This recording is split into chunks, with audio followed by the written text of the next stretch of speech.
título hoje é um título muito importante. Vamos aprender muito com ele, mas principalmente vamos aprender a agradecer. Pedir que somos, que aprendamos a agradecer a cada dia que acordamos no dia de vida.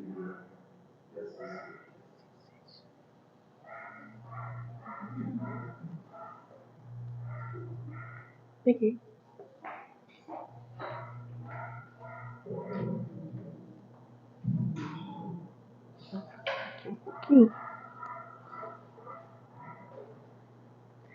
Boa noite a todos. Que Jesus possa inspirar a cada um de nós, acolher com o seu olhar doce, amoroso, cada coração que está aqui hoje, buscando algo. Sempre que nos dirigimos a uma casa espírita, a um templo religioso, nós estamos em busca. E é sobre essa busca, sobre o sentido dessa intenção nossa de estarmos aqui hoje, é que a gente vai refletir nessa noite.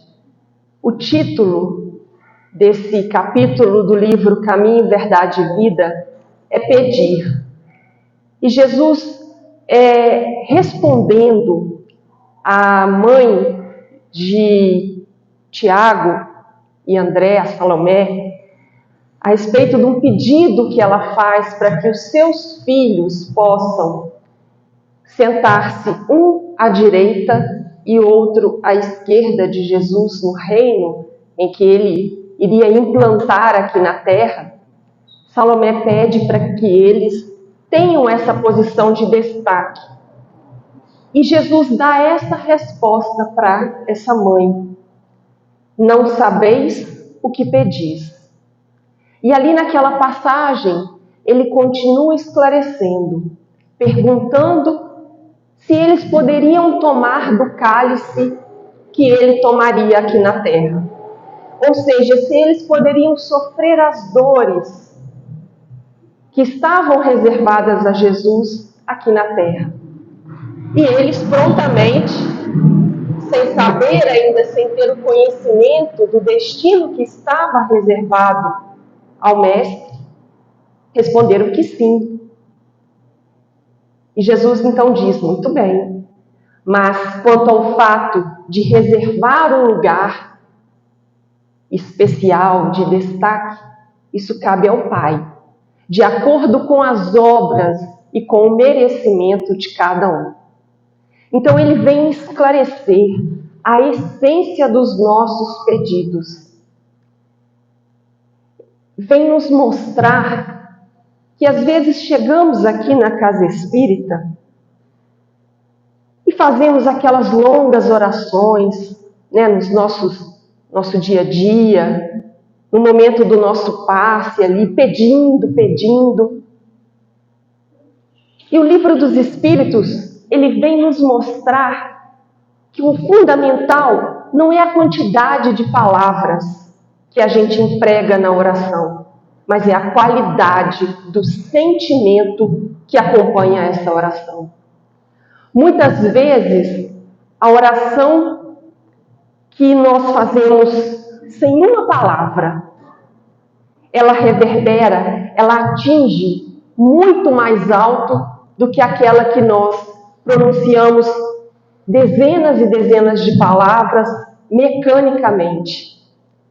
Muitas vezes, num sorriso, num bom pensamento, num bom conselho, oramos com muito mais eficácia do que quando nos dispomos efetualmente a rezar. Porque ali estamos fazendo de coração. Estamos nos entregando e a conexão com o Criador, ela se estabelece. Não é através de palavras, mas através de sentimentos, de intenções. E isso está muito claro no Livro dos Espíritos, ali por volta da questão 660, 659, Kardec questiona a eficácia da prece, porque pessoas que às vezes oram tanto, têm comportamentos tão distantes do que se pode esperar de uma pessoa correta, de uma pessoa de bem. Então ele faz todas essas perguntas e alguns trechos da resposta dos Espíritos nós vamos trazer aqui, nesse recorte.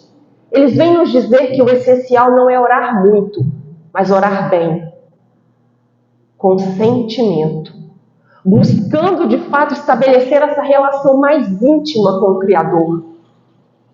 E eles continuam assim, que essas pessoas que às vezes oram tanto e não modificam a sua maneira de agir, elas supõem que todo o mérito está na extensão, no tamanho da prece, e fecham os olhos para os seus próprios defeitos.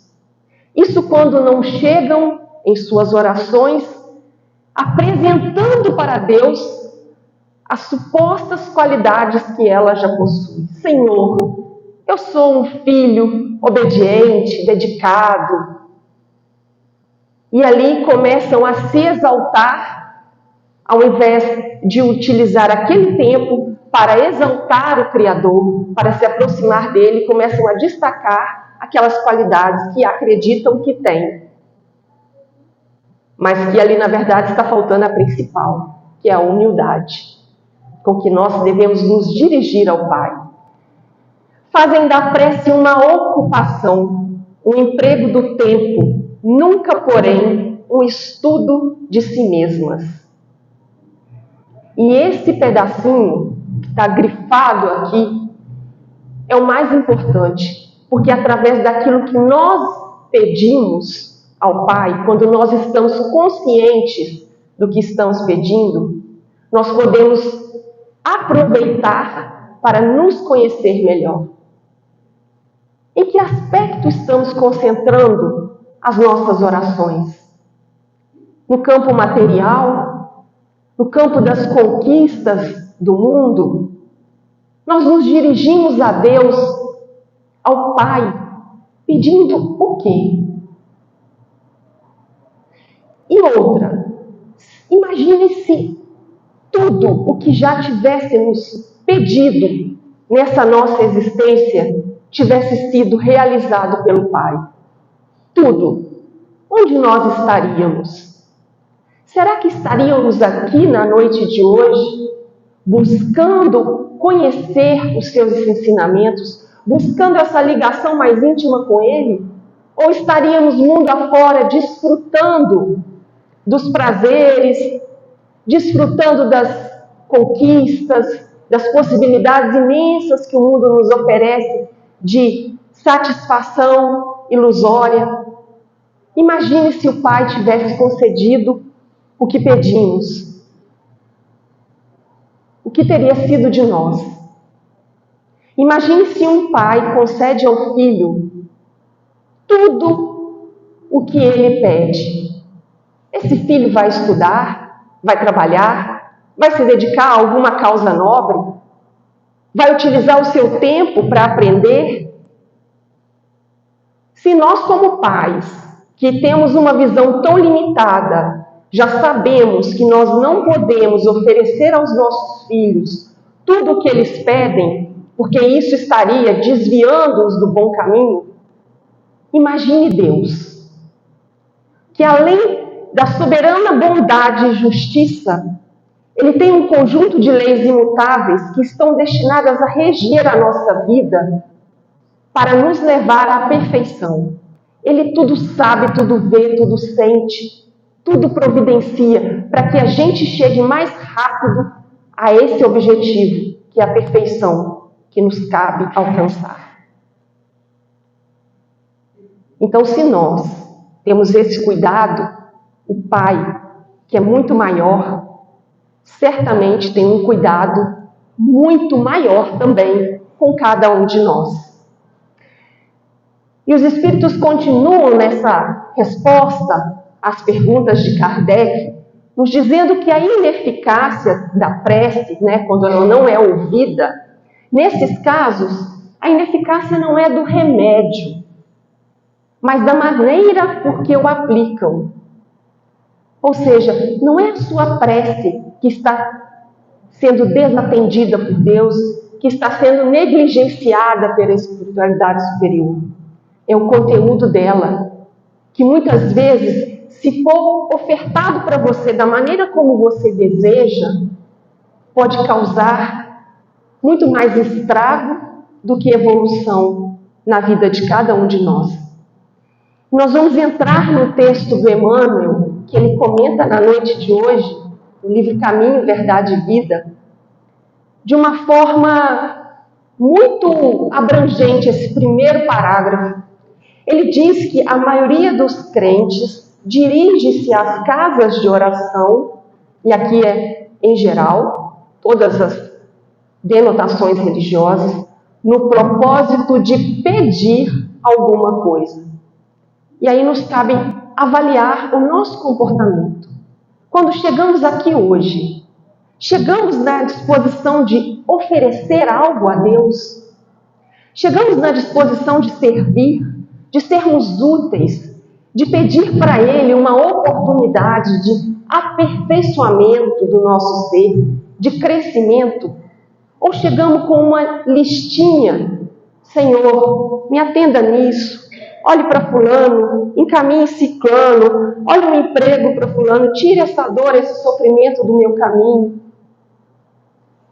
Com qual finalidade entramos aqui hoje? Porque quantos de nós sabem pedir? Porque o pedido, para ele ser atendido, ele tem alguns requisitos.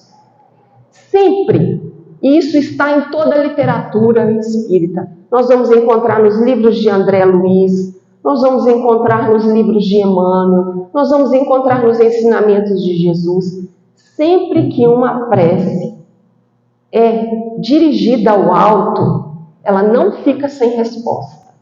Nós sempre somos atendidos.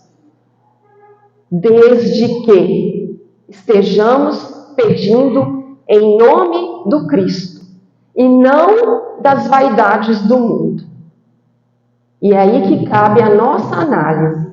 O que estamos pedindo é para a nossa vaidade, é para nos erguermos no mundo em ilusões que mais para frente vão se tornar desencantos, tédio, ou estamos pedindo em nome do Cristo para que nos amplie a visão, para que nos fortaleça diante das dificuldades, para que nos ajude a entender o nosso papel aqui no mundo?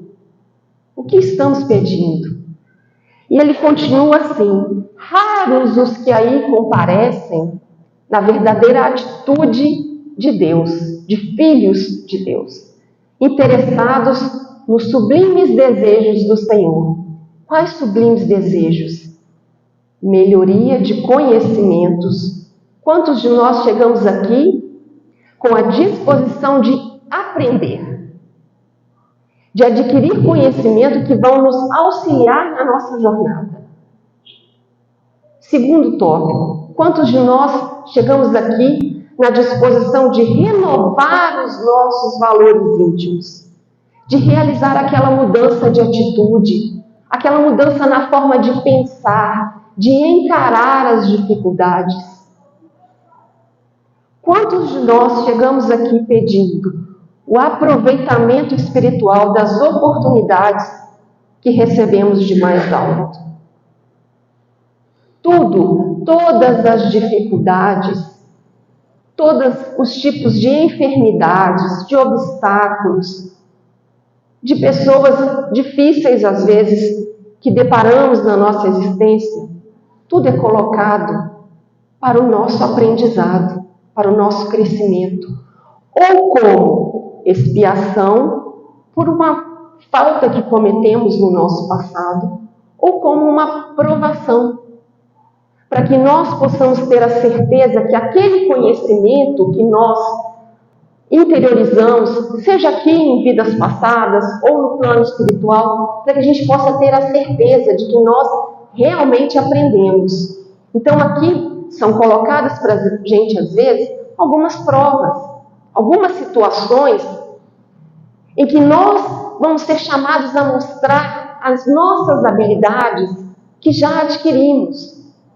Seja ela em sermos mais pacientes, mais firmes na nossa fé, mais confiantes na providência divina.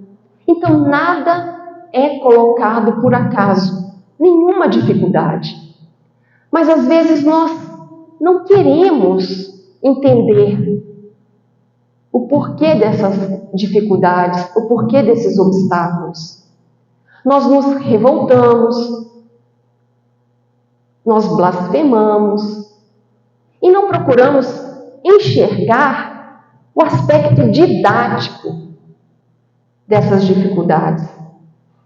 E Emmanuel continua: a rigor, os homens deviam reconhecer nos templos o lugar sagrado do Altíssimo, onde deveriam aprender a fraternidade, o amor e a cooperação no seu programa divino. Não um lugar de simples petição, e muito menos naqueles vícios que fomos adquirindo, reencarnação após reencarnação, de estabelecermos com o Criador aquelas trocas. Senhor, se isso acontecer na minha vida, eu prometo que eu faço aquilo outro. Senhor, se me deres isso, farei aquilo. E o interessante é que esse aspecto de troca, nós nunca oferecemos algo que realmente seja sacrificial. E aí vocês vão perguntar assim: nossa, mas nós vemos tantas pessoas prometendo subir a escadaria da Catedral de joelhos, cruzar a cidade a pé, andar não sei quantos quilômetros. Isso não é sacrifício? Aparentemente sim. Mas não é o sacrifício que é agradável a Deus. Por que nós, então, se queremos estabelecer esse aspecto de troca com Deus, não façamos a Ele a seguinte proposta: Pai, se me concederes essa graça, esse benefício, eu auxiliarei aquela família que está precisando, seja com um material, um recurso material, seja indo lá toda semana auxiliar no culto do Evangelho no lar. Por que nós não nos comprometemos em fornecer a Deus uma parcela do nosso tempo em benefício do próximo?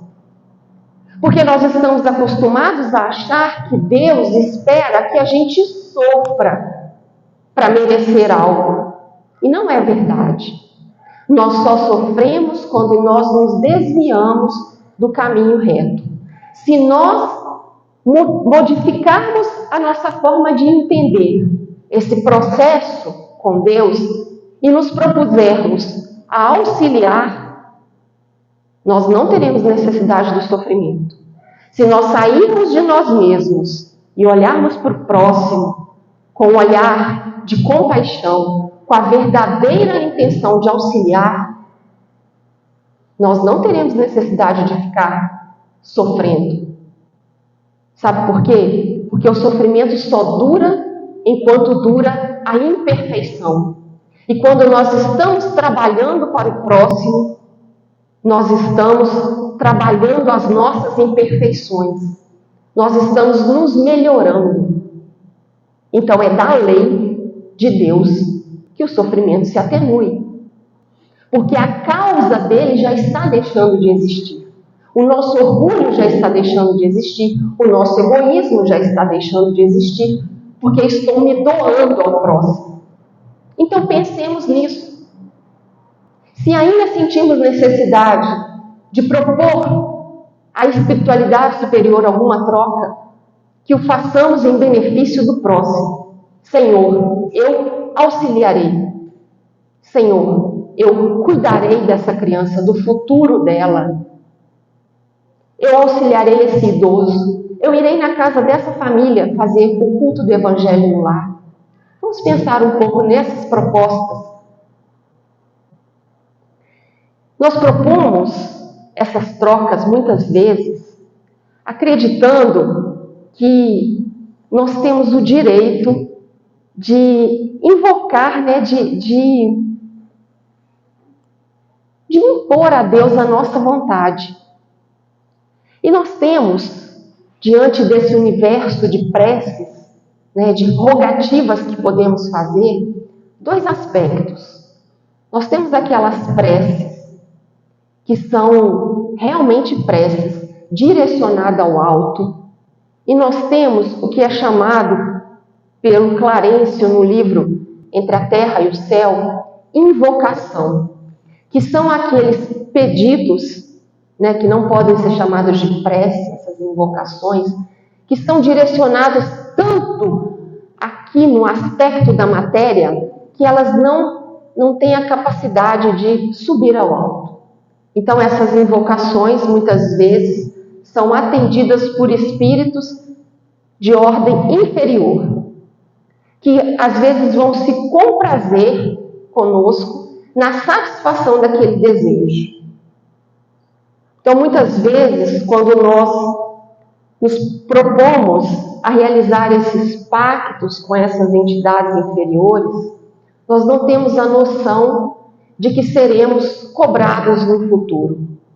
Há pouco tempo atrás estava em cartaz no cinema o filme Ninguém é de Ninguém, de um livro, né, foi a retratação de um livro da Zíbia Gasparetto.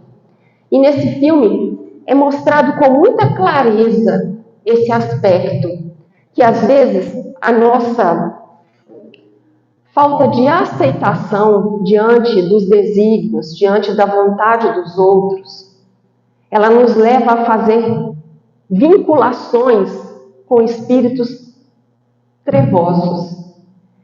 Nesse filme, me desculpe o spoiler, né, caso vocês não tenham assistido, o marido muito ciumento procura determinado trabalhador com faculdades mediúnicas para que ele conseguisse fazer a esposa apaixonar-se novamente por ele, da forma como ele queria. Ele queria uma esposa submissa, né, subserviente ali no lar. E esse espírito fala: eu posso te atender, mas terá um preço. E ele fala: estou disposto a pagar, com dinheiro, monetariamente. Mas o espírito retorna para ele: não é esse tipo de pagamento. Porque além do pagamento em espécie, seria cobrado dele determinadas atitudes depois, porque ele estaria vinculado com aquelas energias negativas. Então ele seria utilizado em trabalhos muitas vezes direcionados a prejudicar outras pessoas, mesmo que fosse durante o sono. Então, às vezes, insistimos em determinados caminhos